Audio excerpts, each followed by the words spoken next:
Okay, 3, 2, 1.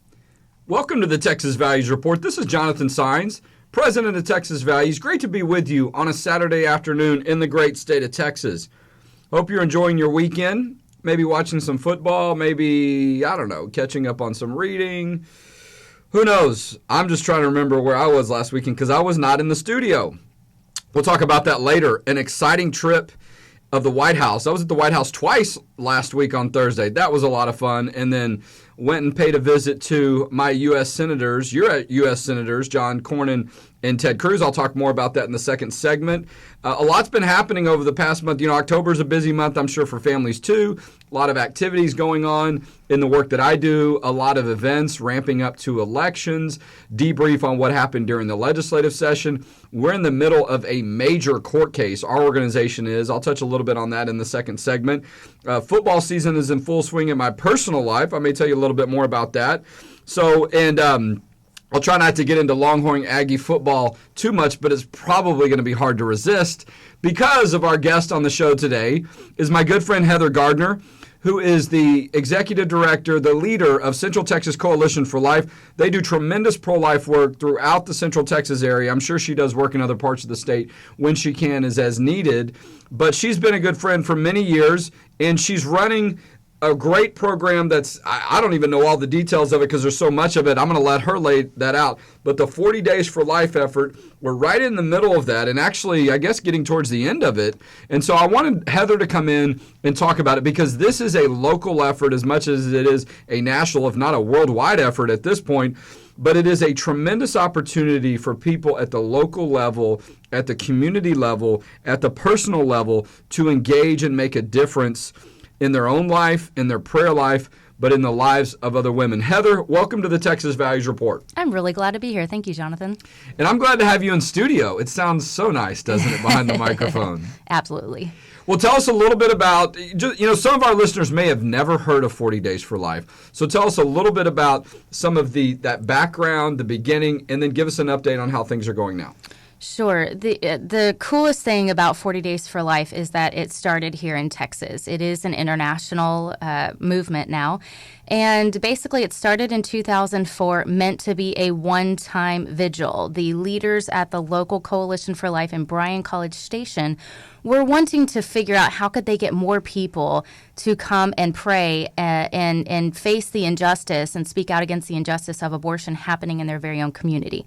So they decided, well, let's go to Scripture. And obviously, most of us know that the number 40 is very significant throughout Scripture, and thus came 40 Days for Life. And so the idea was to have people praying during those all 40 days, most people signing up maybe for a weekly hour to come and pray on the sidewalk directly in front of the local abortion facility to peacefully address that issue and to be there for most especially the moms and the babies and to reach out and help them. Meant to be a one-time thing. It caught on. Other people contacted the Coalition for Life, said, hey, we want to do this too. So in 2007, they said, okay, we'll do this and we'll try it. And maybe we'll have like 20 cities. And they ended up having 89 coordinated vigils simultaneously, that very first coordinated effort across the country. And then soon after, it caught on to many other countries in the world. So that was in 2007 when it went national and then international. So it's 10-year anniversary, actually, of that, which is really awesome. And since then, there are over 14,000 lives that have been recorded to have been saved. 14,000. I don't have the exact number because it's actually changing every single day. But over 14,000 moms basically chose life either because they talked with a sidewalk counselor or sidewalk advocate, those who are trained to reach out to the moms, or simply because people were praying there. They saw many of them are looking for a sign from God, and they see that physical presence there. So we have, of course, 40 Days for Life twice a year here in Central Texas. One is during every year in the spring that coincides with the Christian season of Lent. The other one is always in the fall. And so we are well on our way through the 40 Days for Life campaign now, and it is we had our day 20 actually marker, which we usually do a candlelit vigil this past Monday, and really, really beautiful. So locally, we have definitely seen many lives saved and hearts changed as well. Also, hundreds of abortion workers have had conversions and quit their jobs, mostly due to these efforts like this. No, that's exciting. You think about the focus, well, if you will, is about prayer, but the concern is the life in the womb, the innocent life in the womb. But more lives have been impacted than just the unborn child, which is amazing, which I'm sure if I don't know who put all this together and kind of what the brain trust was on that. Maybe they thought of all that. Maybe they thought, we're going to impact the lives of mothers and workers. Maybe they didn't. I oftentimes have to be reminded of that, because we start with focus goal, and then sometimes we're blessed with other things. We're like, wow, this is amazing too. We're talking with Heather Gardner, the leader of Central Texas Coalition for Life. They're right in the middle of their 40 Days for Life effort. You can get involved locally. They need volunteers. As you heard, she talked about this. It's about a prayer effort. They have people that sign up for hour blocks. I guess you could do 30 minutes if that's all you can do, or you could do longer than an hour. And so they have a schedule that they put together. Heather, what is the website where people can go to? Yes, so locally it's centraltexascoalition.com, all spelled out, centraltexascoalition.com. So I want to talk about the other lives that are impacted by this, the mothers, right? You think about the unborn child in life and death situations, but I don't think it would be unreasonable to suggest that some of those mothers may be on the verge of deciding whether or not their life is worth living, right? You think about the impact that presence and prayer.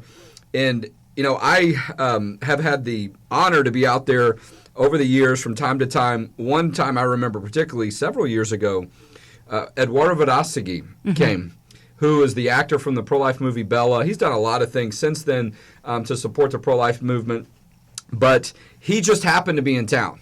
And someone asked me to kind of shepherd him around. He wanted to meet the governor and some different things. But it was one of the candlelight vigils. I think it may have been the kickoff. And I said, hey, we're doing this tonight. And he said, I want to go. And I was like, all right, let's go. And the media heard about it, and it turned into this big deal. But he just went and prayed. I mean, he was just like everyone else. And, just the impact as these things get more attention, you never know what kind of blessings come along the way. The workers, right? The abortion workers who, however they find themselves in this situation, are being impacted. 14,000 lives, saved. And that's the unborn child. Hundreds more in other different ways.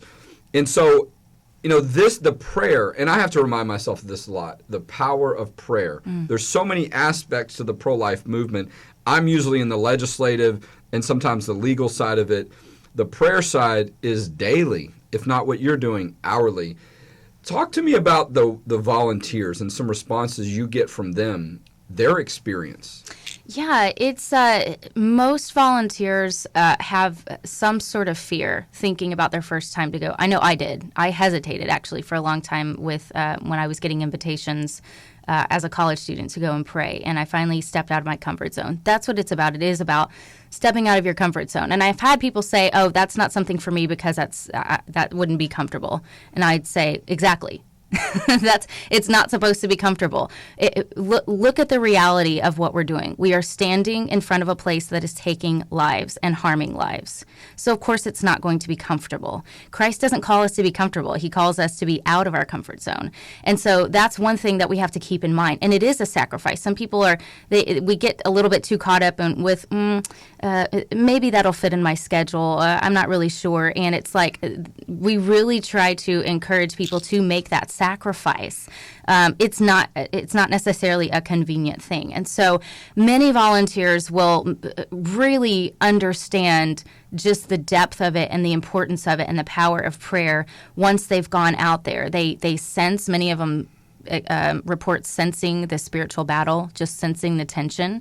when we're there, witnessing, the people driving in and out, and they may be, have an open heart and be just so willing to receive love and care and information to get help elsewhere, or they may be very hard-hearted and just hostile, in their action towards us or in their attitude towards us. And so that, there's many different things that we can witness, but oh my gosh, the volunteers that we have are incredible. I mean, I can't say enough about them because they are, they're not just, someone who has a lot of time on their hands. In fact, most of them, they have children. Some of them are homeschooling their children. Some of them have full-time jobs.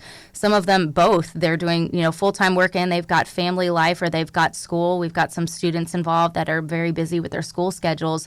And yet they're making this a priority. They're making this a priority because they know it's important. And David B. Wright, who is one of the founders of 40 Days for Life, once said, if we can't be out on the sidewalk, then the Christian church may as well have a sign in front of each abortion facility in the United States that says this place is open with permission of Christians. Well, that's a good point. And I was, as you were talking, I was thinking about some experiences I've had personally when I've been outside the abortion clinic, the Planned Parenthood clinic along Ben White next to the bank and the Wendy's, all there by South Congress.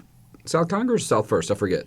South Congress, right, yeah. So you can bring your kids out there. I brought my children out there, and and I also think, and I had this just reflection when I was there, how close you are to what's happening. And I'm not, and I don't want people to think that, you're right at the entrance. I'm just saying proximity-wise, though, you're literally face to face. You can see the building. So you get a sense, at least I did, of in your own mind imagining what may be going on in that building. And to me, it brought me just even closer to knowing what an impact you could have just by your presence there, just to pray without even if you weren't holding up a sign, even if you or whatever, just your presence there, it gets noticed.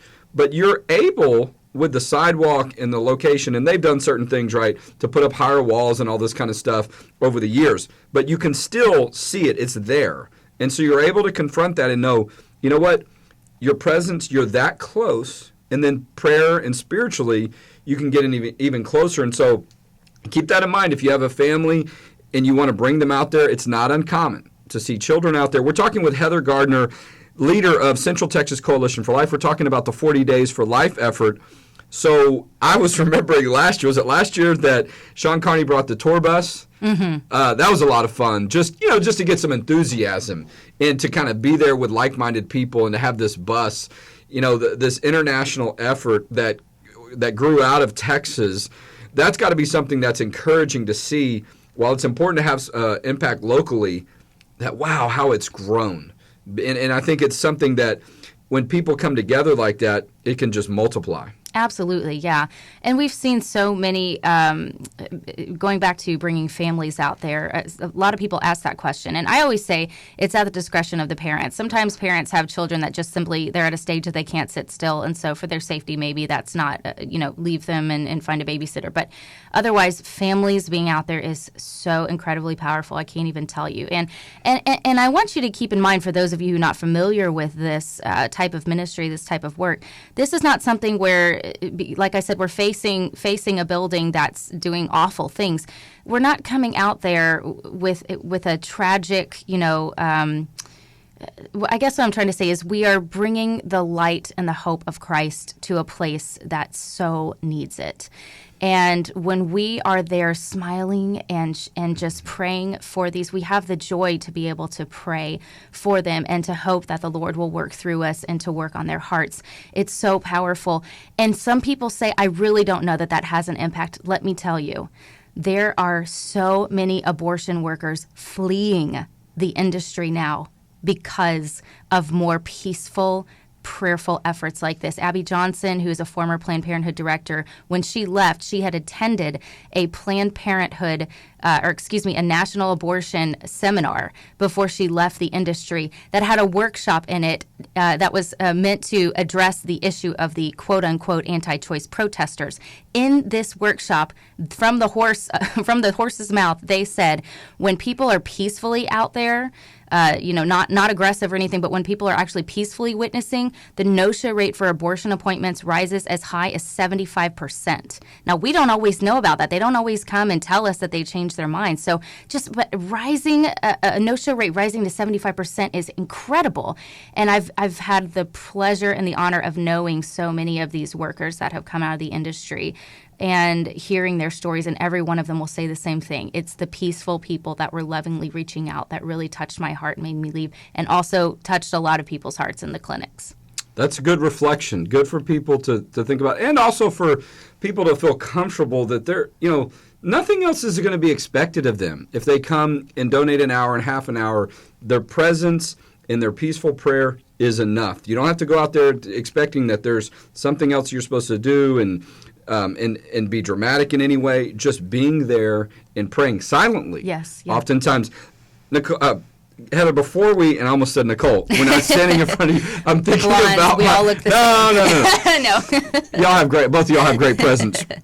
So let's back up for a second, if you got a few minutes, and talk about how you got into this work, what it means to you. You have devoted your life to this effort for many years, and you've got great talents. You got a great voice. I'm sure there's a lot of things, maybe other interests you had.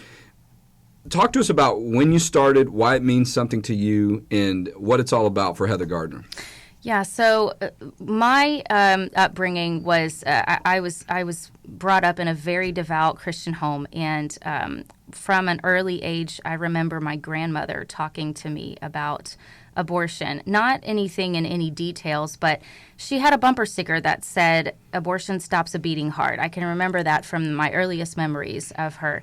And so I would ask about it, and she would explain it to me in an age-appropriate way. And from then on, it was just for me as a child a no-brainer. Well, that's wrong. Why would people do that? And so I think that's what kind of planted the seed for me. And then I started doing a lot of research on the internet as I got into junior high and high school. And anytime I got the opportunity to give a speech or do a presentation of a topic of my choosing, I would choose abortion. I didn't have an activist family. It's not like we sat around the dinner table and talking about that all the time or anything like that. But I just, for whatever reason, had it on my heart to do that. And I felt that this was an injustice that needed to be spoken out about. And so I would write, about abortion, and I would do speeches about abortion. And then when I got to college, I heard about these people that went to pray outside of an abortion facility. And I thought, okay, that is crazy. I would never do that. And that's actually probably like the 12th time that I had said I would never do that, and then I ended up doing that. So I've learned to be very careful with saying that to God. I did say I would never win the lottery, and so far that hasn't worked out for me yet. But have you said that 12 times? Not 12 times. Reverse psychology hasn't worked on God for that. But anyways, I would never pray outside of a facility. And then finally, after nudging of several friends from my church, I went. And then I was like, okay, I went. I think that was good. I'm not going to go for a while. And then I had several friends, 3 in particular, that were, you'd make a good sidewalk counselor. You should come and you should go through a training so you can learn about the resources and reach out to women. And I just thought, you guys are crazy. I don't understand what makes you think that. I mean, and it got to the point where I was just like, stop bugging me about this. And so finally, and they weren't obnoxious, in a way. They were always just gently inviting me, but for me it was obnoxious. And so then I was like, okay, I'll go to a training, but not to do that, only to shut them up. And so I went to a training. I was so convicted when I went through that training, just learning all that I learned. And I thought, hardly anyone else is doing this. Hardly anyone else is standing up for these women and these children. I have to do this. And so I gave it up to God, and I was like, I don't know what I'm doing. I feel like I need better training, but I'm going to go for it. And so And then I was offered a job later on when I was getting close to graduation. And I was like, okay, you guys are desperate. I mean, Sean Carney, who was the director at the time of the Coalition for Life, he offered me the job multiple times, and I said no multiple times. And I said, you got literally something's going on. Like, why don't you find somebody else? You must be that desperate if you can't find anybody else. I mean, I was just that down on myself about that. I couldn't believe that they would want me. I didn't understand why they would want me to do this. I didn't think that I was qualified by any means. So I then noticed that a lot of other doors were closing, a lot of things that I tried.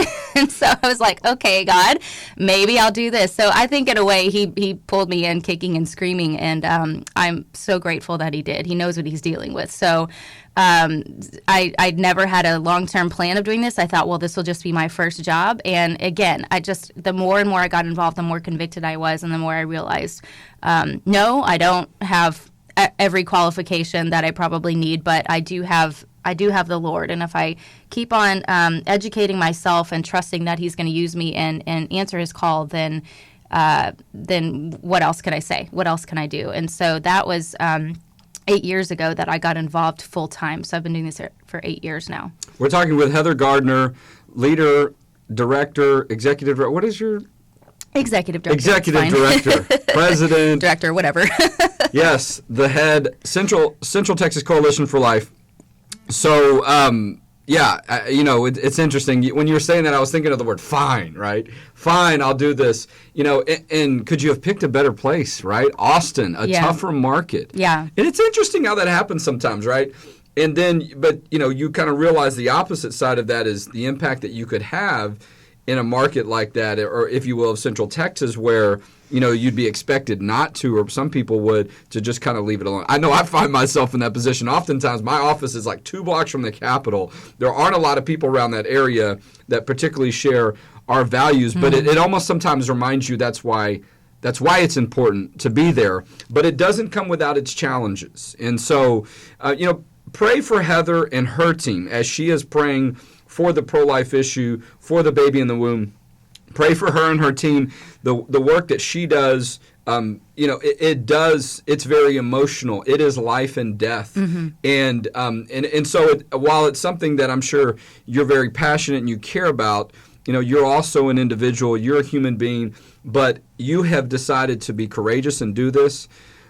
Pray for Heather and her team, though, that they continue to have people come and volunteer. Let's do the website one more time if people want to sign up to volunteer. CentralTexasCoalition.com. That's Central Texas spelled out, coalition.com.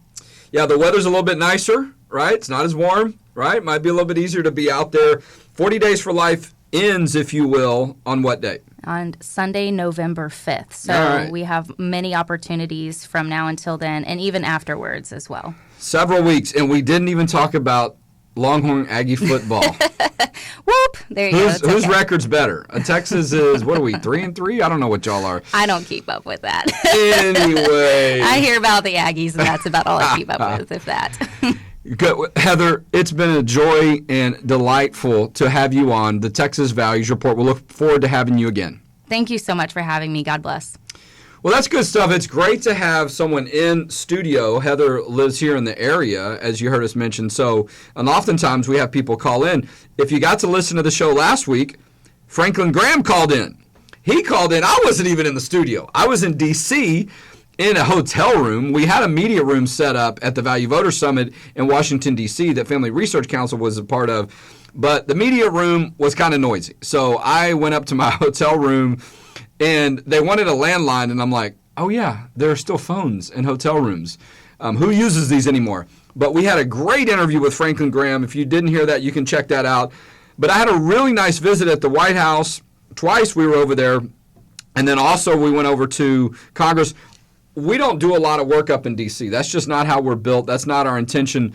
But there's no question that, there's a two-way street. The impact Texas can have on the rest of the country and the impact that the federal government can have on Texas, if you will. And so certainly value to our presence there. But the main presence was an invitation we received to come to the White House, to have meetings with key staff members, and also to be a part of the Value Voter Summit. One of the meetings we had was with Paul Teller. He is the legislative liaison for President Trump and his administration. Paul Teller is the former chief of staff for Ted Cruz. And they certainly want to hear more from people in Texas that are supportive of some of the things that the Trump administration is doing, not only on policy. There's been a lot of things that have happened on the life issue, that have happened on other values issues that the federal government has been involved in, but on judicial nominees, a huge issue there as far as getting the right judges in place. And so, and we're seeing some of this play out with numerous court cases that are coming up where the federal government is changing their position, if you will, based on what the Obama administration was doing before. We're seeing the nuns not have to fight so much in court. I mean, why are nuns having to pay for contraceptive coverage? I mean, does that make any sense? Just practically. But then you think about them and the fact that the government's trying to tell a religious organization what to do. Also, if you haven't seen the scorecard for the C4 that we run, that's affiliated with our organization, Texas Values Action, an update on how legislators did during the session. Before I forget, we're about to run out of time because Heather and I got into some great conversation. She did, at least. Our gala is on December 7th in the Houston area. It's not that far from here. December 7th in Houston's a Thursday evening. We're going to have some tremendous guests there. Kelly Shackelford, Lois Colkhorst. I believe that Reverend Raphael Cruz is going to be there. Tremendous pro-life victories, a big religious liberty victory we're going to talk about during the legislative session. And really to be with our brothers and sisters in Christ in Houston that are still recovering. And they'll have more of an opportunity to recovery if religious freedom is protected for the churches that are doing the work on the ground. So go to our website, txvalues.org, to find more about what we're doing. Remember, you can donate to us on our website, txvalues.org, at any time, at any hour. So we will see you next week where we'll talk about faith, family, and freedom in Texas.